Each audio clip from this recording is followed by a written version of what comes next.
हमारा आज का टॉपिक है कि हम किस प्रकार गोदाम वायरिंग कर सकते हैं। तो गोदाम वायरिंग करने के लिए हमें कुछ मटेरियल की आवश्यकता होती है। जैसे अभी आपको 4 लैंप दिखाई दे रहे हैं और नीचे 5 टू वे स्विच दिखाई दे रहे हैं। तो एक टू वे स्विच हमेशा ज़्यादा होगा लैंप के मुकाबले। पीछे से हमारे टू वे स्विच कुछ इस प्रकार से दिखाई देते हैं। अब हमें इसकी गोदाम वायरिंग करने के लिए क्या करना होगा वह जानते हैं। तो उसके लिए हमें कुछ विशेष नहीं करना है। जितने भी टू वे स्विच दिखाई दे रहे हैं उसके पहले टर्मिनल को आपस में कनेक्ट कर देना है। इस प्रकार सारे टू वे स्विच के पहले टर्मिनल को हमें एक वायर के द्वारा जोड़ देना है। अब बारी आती है जितने भी टू वे स्विच हैं, मतलब 5 टू वे स्विच के तीसरे टर्मिनल को हमें आपस में कनेक्ट करना है।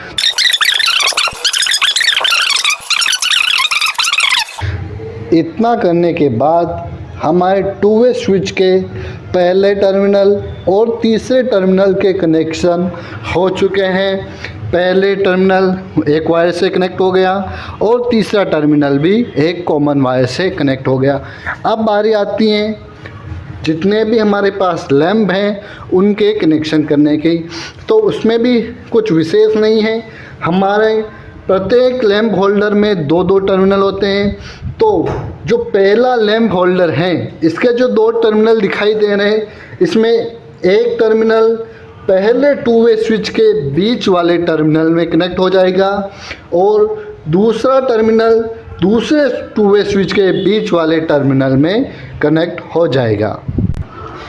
इस प्रकार हमें पहले लैंप को जोड़ देना है, पहले टर्मिनल को बीच वाले में और दूसरे को दूसरे टर्मिनल के बीच वाले।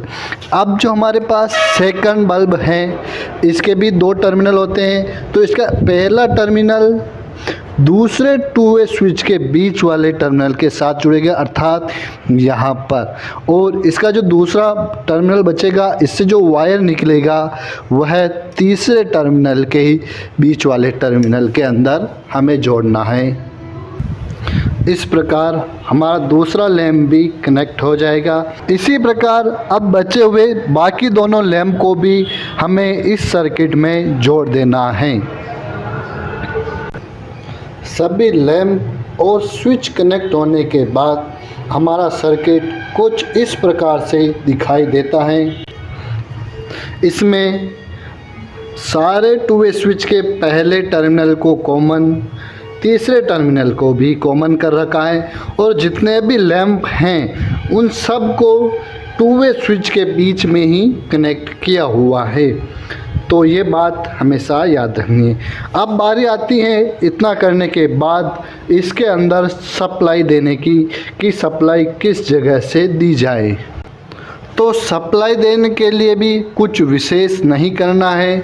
हमारा जो ये पहला टू वे स्विच है इसके पहले टर्मिनल के अंदर फेज वायर को कनेक्ट करना होता है और इसके तीसरे टर्मिनल के अंदर न्यूट्रल।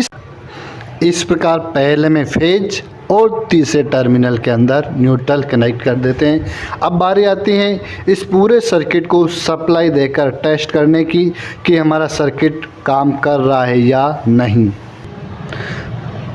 हमारे इस सर्किट में सप्लाई आ चुकी है और अब हम जैसे ही पहले स्विच को ऑन करते हैं हमारा पहला लैंप ऑन हो रहा है। दूसरे स्विच को ऑन करने पर पहला लैंप ऑफ और दूसरा ऑटोमेटिक ऑन होता है। तीसरे स्विच को ऑन करने पर दूसरा लैंप ऑफ और तीसरा ऑन हो जाएगा और चौथे स्विच को ऑन करने पर हमारा चौथा स्विच लैंप ऑन और तीसरा लैंप ऑफ हो जाएगा और चौथे स्विच से सारे लैंप ऑफ हो जाएंगे।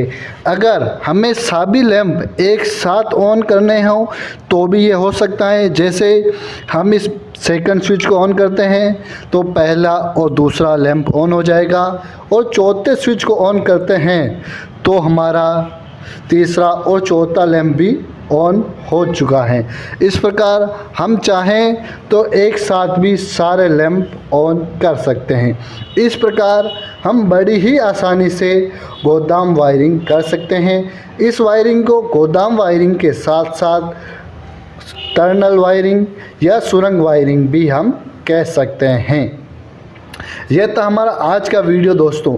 अगर आपको गोदाम वायरिंग पूरी तरह के समझ में आ गई है तो वीडियो को लाइक करें, और अभी भी इसमें कुछ कन्फ्यूजन हो तो कमेंट ज़रूर करें, और चैनल पर नए हैं तो चैनल को सब्सक्राइब और बेल पुश आइकन को भी ऑन कर दें ताकि हमारे नए वीडियो का नोटिफिकेशन सबसे पहले आपको मिल सके।